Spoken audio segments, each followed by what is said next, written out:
Welcome back, guys, to the Tatum Talk Show, guys. I'm here with my co-host Buck Fitzgerald. What's going on, Buck? What's up, big dog? You doing Man, all right? I'm here, man. Blessed, man. I'm Derek Tatum, and guys, remember, good is the enemy of great. All right, Buck. So, our last few shows, man, we talked about coaching. All right, and then Big topic. Big topic. Yeah, since then, though, we got a bunch of questions about Yeah. coaching, about what we should be doing, and what is a good coach, what is a bad coach. So I wanna dive in a little bit deeper on that because one parent comment was, well, Derek, you keep saying good coaching, but what if you see bad coaching? When is the line that when you step in and say something or do something about that? Man, that's a great question. That's why I wanted to talk about that on the air, and that's a moving target. Now, listen, I'm a stickler on, and we both agree on this. The decision you make is the decision to trust. Right. The decision to put them with the coach. After that decision is made, then we're both advocates of being hands off at that point, allowing them to coach. And that's what the parent was asking when it goes left. Yeah.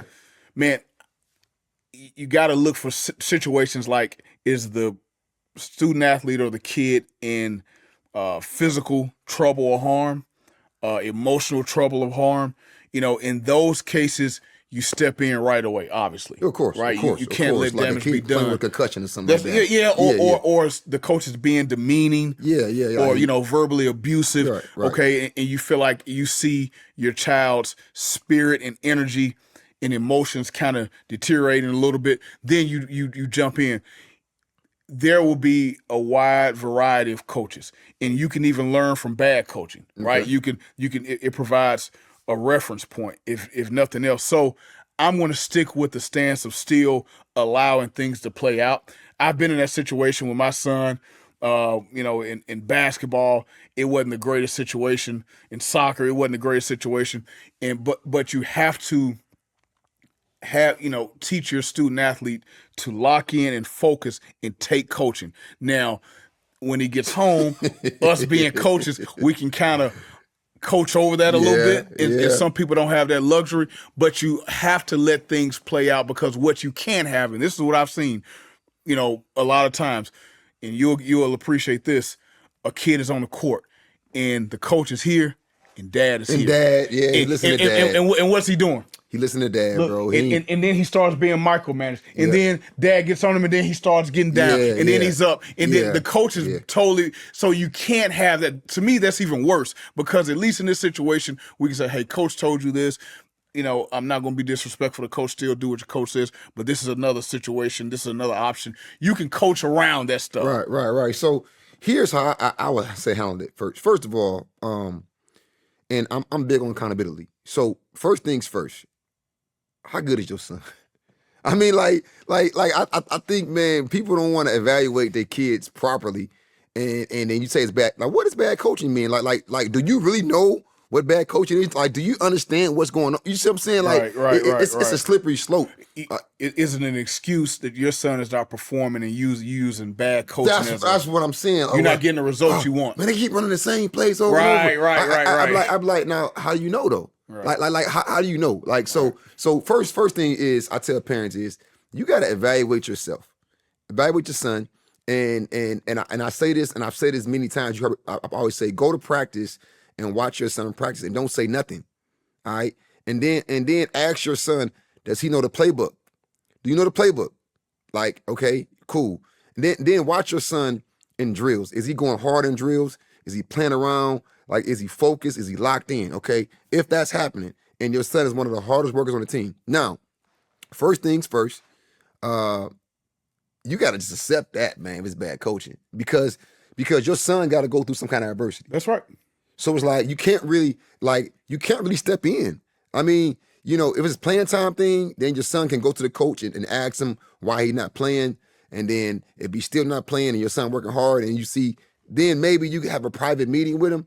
But like you gotta let your son go through that adversity. And I think that's the hardest part of being a parent, is seeing your son go through adversity. And because here's the thing, it starts from the beginning. Like, it's an action, then it's reaction. Well, the action is, do your research. All right, and then stop using the excuse of I'm a single parent and I got two.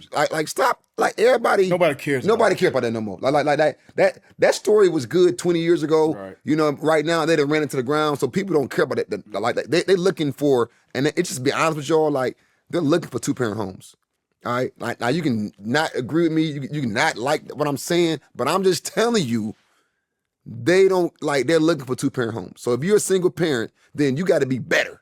Or 2-parent athletes. 2-parent athletes, yeah, exactly. But you got to be so the excuse can't be, well, I didn't know. No, it's your job to do the research on where you're putting your son at. And the issue is a lot of people, they just put their kids, they want to put their kids on a winning team. Mm-hmm. Now, and I always say sometimes you're winning, but you're not really winning. Right. Like, okay, your team goes undefeated. Your team ranked in the state. Your team ranked nationally. Y'all traveling, y'all beat everybody, but your son ain't playing though. Right. So it's like, so if there's bad coaching, you literally got to sit there and observe it and figure out how your son can get better through the bad coaching. Yeah. Because think about it. When your son get to high school and miss a bad coach, what you gonna do? You're gonna have good and bad coaches. I mean, unfortunately, we can try to select our coaches, but the higher you go, you're at the mercy of that collegiate institution or that high school, or if they're fortunate enough to play on the professional level, you're at the mercy of who they hire. So you can't, so you have to fight through that. Listen, at the end of the day, you hit the nail on the head. If you're a dog, if you're a superstar, you're gonna be a superstar regardless. with Ronald McDonald as a damn coach. So that's the whole thing right there where everybody missing. Yeah. Right? Now, it's your job to make your son as good as possible. Yep. Like, and you know what I mean, y'all. I don't mean your son is an average player on the team. Like if your son is average on the team, that is your fault. Yeah. That's your fault, because I've seen average athletes be dogs on the football field or basketball court. I've seen them. I've seen a guy that really wasn't that fast, wasn't that quick, but he just made plays because he worked hard and he understood the scheme. Yeah. So if your son isn't one of the best players, then it's your job to make him one of the best players. All right. Now the coaching, the bad coaching don't really affect you as much because your son's still gonna thrive. I agree. He gonna strike. If he's on the football field, he's gonna strike people. He's gonna run with the ball hard. He's gonna run routes hard. He's gonna cover his guy. Listen, if I'm a hell of a cornerback, it don't matter. What the hell is bad coaching? What the hell is good coaching? It don't like whatever, coach. But that's why we always just tell people to play defense. Yeah, because you can control your own destiny. That's right. Yeah. Man, I got and I know we going on a little tangent off a little bit, but let me just tell y'all, a lot of my best players are playing running back and receiver, and then they wonder why they ain't got great film. Well, guess what? You depend on your offensive coordinator. Yep. You depend on your quarterback and your O-line. Yep. So so it's a lot of factors, and the defense, what they're presenting. Yeah. You got a loaded box and you're a running back, you're not getting the ball. Throwing the ball. So I tell people, man, like, just get your son to a point where he's dominant and the bad coaching don't matter as much. All right? Because I rarely hear great players complain a lot about bad coaching. Because in NFL, NBA, if the coach is bad enough, they're gonna get him out of there. That's right. You know what I'm saying? That's right. Like the star player, get him out of there. Like so they're not gonna, but the star player's still the star player though. That's right. Bad coaching should not determine whether or not you are a good or great player. Facts. I mean that's a cop out. That's an excuse. But when it comes to you touched on a point that is going to make me make a sharp left here. You talk about scheme. All right. And this is what you want to talk about bad coaching. Yeah. And we touched on it before. A lot of bad coaching derives from a coach thinking that their scheme is the key to everything. And their scheme defines them. Yeah. And their scheme is the end all be all. I remember one coach said he has an infallible scheme. My scheme is what I think of when we're game planning. I've had the luxury and fortune of being around some great coaches. we talked about this, man. I've been, I hadn't had much bad coaching when I played. I didn't have much bad coaching, and some of the coaches that I had, I still really go back to what they taught, and that's the basis of what I'm teaching now, and it's working and it's dominant. Like Larry Slade when I was at University of Tennessee, the defensive back principles. You don't have to know the fronts and the shades and all that exotic stuff that people talk about. Do your job. But I'm gonna give a controversial take here. Okay. All right, bear with me. So I've always said, and you've heard me say, that Nick Saban is the greatest college football coach of all time. Yeah. And I think he's one of the greatest leaders we've ever seen, regardless of what walk of life. For sure. With that said, I feel like Nick Saban has destroyed defensive football. Why you say that? All right. Why you say that? This is why I say this. All right. So Nick Saban, he's not the author of like the 3-4, the odd front and all that stuff, but they played a lot of it, right? Uh-huh. And Nick Saban would have those big, giant, dominant interior guys who can push the pocket. They stop the run, and at the time, the run game was really important, and they did a great job. Okay. Sometimes you can confuse quarterbacks a little more than you can now with mixing it up and sending guys. All right, so here's my problem with that. It's not so much Nick Saban's fault. It's I coach at Nowheresville County High School. Yeah, right? You trying to run what they run, bro. Okay. You trying to run what they run. I go to a coaching clinic. I got my pad. Yeah. Nick Saban is talking about the odd front. I write it down. That's what we're gonna run. We're Alabama. All right. Your nose is 150 pounds. Yeah, you got a 5'9" linebacker playing edge. Talking about set the edge. Right. The guy's 170 pounds. He's two gapping. Yeah. And you getting skull drugged.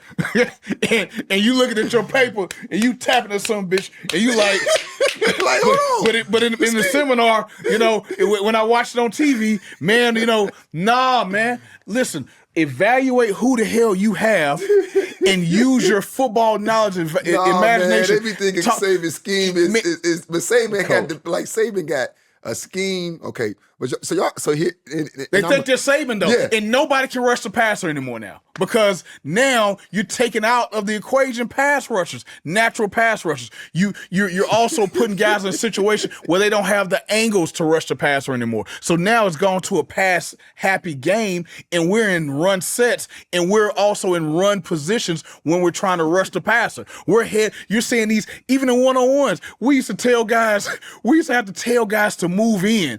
They used to be lined up way outside on the sidelines, pass rushers in one-on-one. We got to move them here. Like, bro, now they lined up over the big-ass tackle. And I'm like, I'm a DB, and I don't know much about pass rush, but it don't seem smart to line your ass up in front of this big 300-pound gorilla right under his face. Why don't you get an angle? Bro. But because they play 4-eye all the time and stuff in high school football. Like Saban, you got Will Anderson on one end. Coach. Quentin Williams in the middle. Yeah. You know what I'm saying? Yeah. Like you got real live dudes. Real pros. And it's like you got so that's the thing that I think where coaching is messed up at is like you're going to take this college scheme and you're going to try to bring it to high school, which it can work, but you got to have the personnel. You got to have the personnel. And who are you playing against?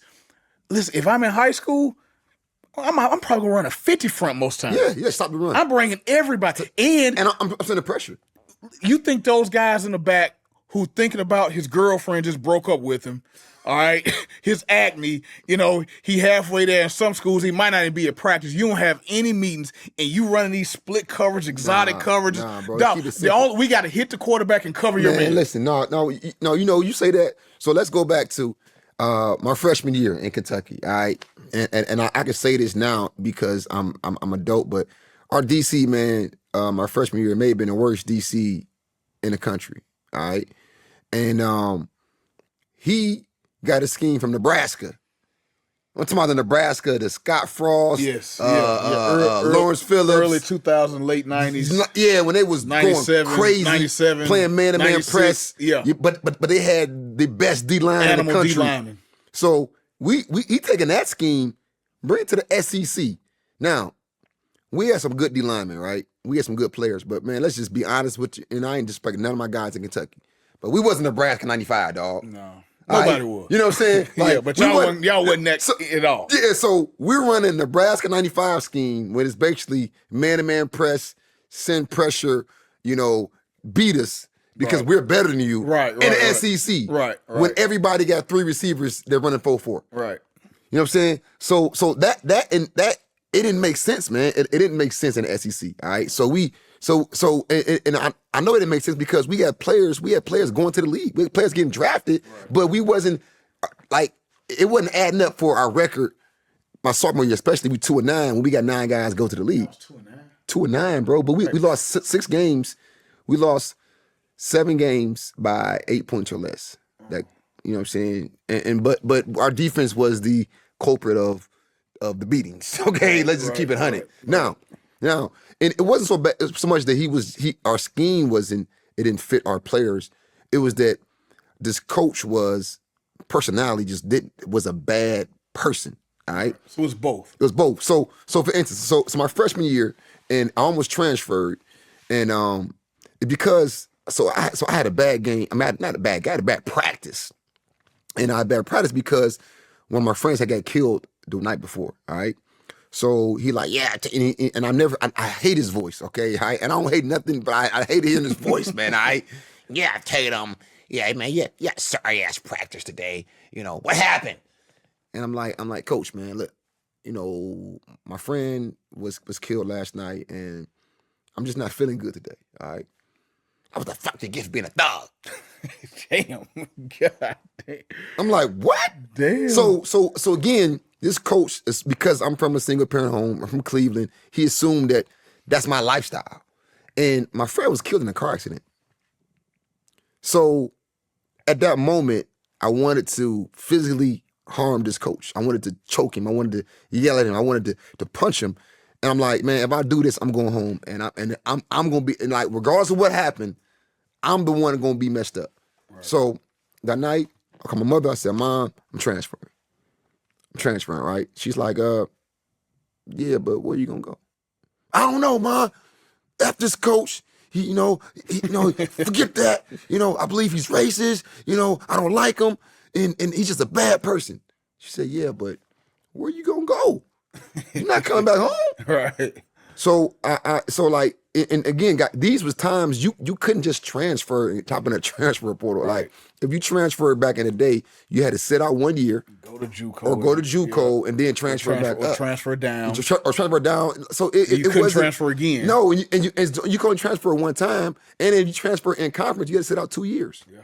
So it wasn't like you could just transfer. There was no transfer in conference. Nah, you're not transferring like you're not. So I literally had to pray and had to deal with this guy, and it wasn't just me. Man, this dude was just he just was a bad person to everybody. And I'm gonna tell you how bad he was when he got fired. Now, if you're SEC defensive coordinator, if you get fired, any MAC school, any mid-major school will hire you immediately. Yeah. FCS school hire you immediately. He never got a job. He got a high school job and got fired from that one. Yeah. You know what I'm saying? And it's a bad coach. It's a terrible coach. All right. And I don't say that about people because I've been blessed too that I've had a lot of good coaching. All right. And I've had a coach that I didn't get along with in college. One of my DB, I had three DB coaches in college, 3, and one of them I didn't get along with, but I respected him enough to still listen to him. To still learn from him, even though we didn't get along. And I think that a lot of kids nowadays, emotionally, if you don't like somebody, now you can't play for him because you're emotionally attached to. I've never understood that. I've never understood that. That's crazy to me. Like, I tell kids all the time, I mean, your performance is still your performance. Right. And so whatever's going on the sideline, if I can just get my ass on the field, right. When I'm on the field, I'm the boss. Right. Like, I'm looking at it like, you better come get me. Like, I was talking to one of my players in college, great player, and his coach was telling him, I want you to play off, or I want you to play, play press or play off. Like, that's your fault. Coach, yes, sir, all week. Yes, sir. I'm in the game. You're in the game. I gotta cover this guy. Exactly. That's what. Like, see, I gotta go out this dude in front of 90,000 people, millions on I gotta figure out why TV, and you gonna tell me how I'm gonna do this? Nah, dog. Like, listen, get your popcorn, get your pom poms, just like everybody else, dog. Hey, I mean, but see that's the thing about this new generation, man. Like they're so emotionally attached to every single thing, and they think everything is personal. And it's like, man, like this is just business. It's just business. Even a relationship, they got to have a good relationship. Again, we used to be like the coach was like the principal. Yeah. Like, so I still remember when I was in college, you be in a complex and you see a dude come out the head coach's office. It's like, he in trouble. He in trouble. He in trouble. Or you the vice. Yeah. This snitch, damn. So and so come down coach office. Like there was no reason to be talking to the head coach. It was either really good or really bad. But just on normal life, like, dog, what you doing talking to the head coach? Yes, yeah. So like, what you doing in the coach's office? But see, I think now they gotta love the coach. Bro, the coach you don't have love to them. Like you don't have to do nothing but respect your coach. It's a boss. Like you respect your coach. You don't have to like your coach. No. Like I think too many people getting caught. Well, I don't like my coach. So what? Yeah. So what? So what? Like I played. Listen, I'm telling you, I didn't like one of my coaches, in college, but I played hard for him. And better that you don't like him. Like, right. And the coach ain't gonna make me play better. So what, man? And so I'm thinking, but see, when you're young, like, and I tell you, parents, when you're young, like your job is to find good coaching. Like that has to be it has to be numero uno, because now you don't run into that problem. Well, the younger you are, because it speaks to development. Yeah, because you can control that. So like I'm not complaining about no coach that I actually found, and I'm investing in this. Like I'm not complaining about no coach like that. Like that's my fault as a parent. It's your call. As a parent, like even in high school, like with movement nowadays, you can move to anywhere you want to move to right now. Like when you say bad coaching, like you need to look at yourself and say, are you a bad picker of coaching? Or are you a complainer? If it's that bad, get your ass up and move, like you say. Just move. With everybody moving around, the transfer, everybody's moving, it's free movement now. Just move. So there shouldn't be a situation where, and then so here's what I heard. Somebody's like, well, Derek, we in a small town, there's only one school. All right, we'll move then. Move to a bigger town. Move to a bigger town then. And is that important? Is that I can't just do my job? Hey man, look, man, I live in Atlanta, man. All right, it took me an hour to get to the studio this morning. An hour and 10 minutes. Okay? It takes me an hour to get to Pace Academy where I coach at. Like, it's just what it is, man. Like, it takes me 50 minutes to drive my daughter to school in the morning. All right? It is what it is. Like, you gotta just drive then. Right. Like it's no excuse nowadays. And people they want to blame something on somebody. Like we live in a society where everybody want to point the finger and blame somebody for their own transgressions. At the end of the day, it's up to you to get your son ready to ball, put him in a good situation, and not complain about the coaching, because man, like y'all parents, man, y'all after the whole thing up, man. It's really y'all fault. I mean, I'm so serious, man, because coaching been the same since we grew up. Now it's probably got worse now. No, probably has got worse. But who fault? But it's the parents' fault. Yeah. Listen, y'all. It is 100% the parents' fault. The coaching has got worse. All right. Let me break it down to y'all, okay? The reason why is right here. Back in the day, and I always say, we allowed the coaches to coach, all right? Now what y'all do is, as soon as anything don't go right, y'all on social media complaining, talking bad about the coach, pulling your son in the middle of the season, not teaching them no adversity. Listen, y'all, let me tell y'all something. Them same kids who y'all want to pull out middle of the season grows up to be the same kid that can't keep a wife, that can't keep a job, because every time that anything went wrong, mom or dad saved them and pulled them instead of letting that kid go through some adversity. Yep. And usually they'll fight their way out. They'll learn to. Man, they will, Buck, but the parents is like, man, like y'all don't understand this, parents. Y'all the reason it's bad coaching. Is more bad coaching, because all the good coaches are retiring. Yeah. They're retiring. Like I told myself, I'm never coaching again. Luckily, I'm at a school where I coached before. We want to take title before, and I'm in a limited role there, so I can do that. But it's like, man, like I don't like good coaches don't have to deal with it no more. They don't want to deal with it no more. You know what I'm saying? So it's like so if you get a bad coach, then you have to, as a parent, gotta look at yourself and say, well, what did I do wrong? Like is my son one of the best players? No. Did my son work real hard? No. Well, then what the hell are you complaining about then? You know what I'm saying?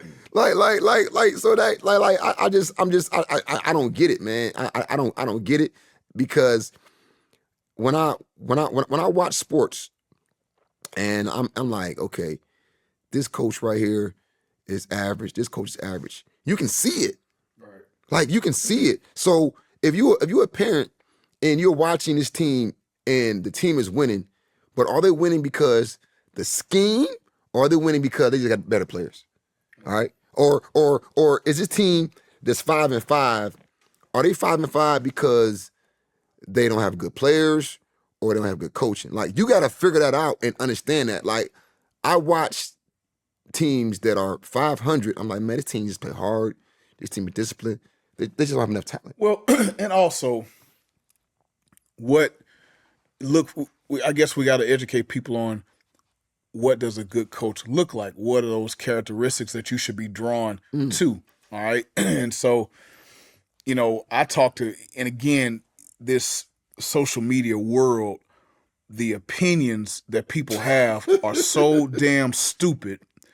It's unbelievable. And it's hard for me to even engage now. But I just tell people, because now it's about flash and how sexy an offense is and all this stuff. and I always go back and say, well, let's take where I am local to me in Tennessee, and I say there's a coach. His name is Coach Creasy at Oakland High School in Murfreesboro, Tennessee, and he's won multiple state championships. I mean, just dominant. Yeah. On average, probably every other year he wins a state championship in the highest classification. All right, and then you hear, well, the offense, and he just listen. Okay. Here's what they do. Here's what he does, and all the top coaches that I've been around, and I've been around some great ones, the kids play hard. They play hard, facts. The kids are they play hard enough that you feel like they're half crazy. Yeah. All right? They're extremely physical. Always. Right. All right? They don't beat themselves. No mistakes. All right. They're disciplined in, right? All right. And they have an identity. And so the identity, people like the identity, don't like the identity, and they judge it on that. So it's not aesthetically pleasing to some people because they may run the ball. In this case, the school runs their run heavy team. Yes, all right. Yeah. That's so how the hell you win in high school football. Man, you give it to special people. Guys up front are giving great effort in destroying people physically and demoralizing them, and they break your will. And those guys, that is their identity. And he coaches to that. They don't beat themselves. All right. He coaches them as people as well. So they're doing the same things off the field. Usually they're going to win. Usually the other team is going to lose, and they're not. All right. And then the other thing is, especially in high school and college, who are the best 2 or 3 guys? And that guy is going to take that weapon, that best player, and beat the shit out of you with it. All right? And so, listen, you can say what you want to, but great coaches, their best player, if they lose, they're going to get the ball. If they lose, they'll walk off the field and hug and smile and sleep well at night. But what they're not going to do is lose with bullets in the chamber and not using their best player. Losers call plays because of their great, system. Winners figure out who their best player is and manufacture ways to use them, leverage them, and beat your ass with them. No, that's but then that's a criteria that you gotta look at when you're trying to find a coach. Is look, you gotta say, all right, how's his scheme? Okay, well, are they winning? Okay, are they losing? Or are they physical? Are the players disciplined? Do they enjoy playing with? Like, you can watch a team play and watch them on film and know, like, this team playing hard. Yeah. Oh, this team disciplined. Because you watch, you be like, they're not giving up nothing. Like, okay, like, on offense, they're moving the ball. It's not a bunch of holding penalties, not a bunch of offsides penalties. So, like, that's what you want to put your son in that environment. Yep. Now, when you get in that environment, you got to let him coach. Yes. Like, you got to sit back because he may not play early in that environment because his other guys has been groomed. And they're doing that. They're doing that. So you got to respect that coach and understand. But also, like what I do, Buck, is when I talk, before my son joined the team, I talk to the coach and I ask him, what's your plan? Like, okay, what listen, man, what are we gonna do with my son?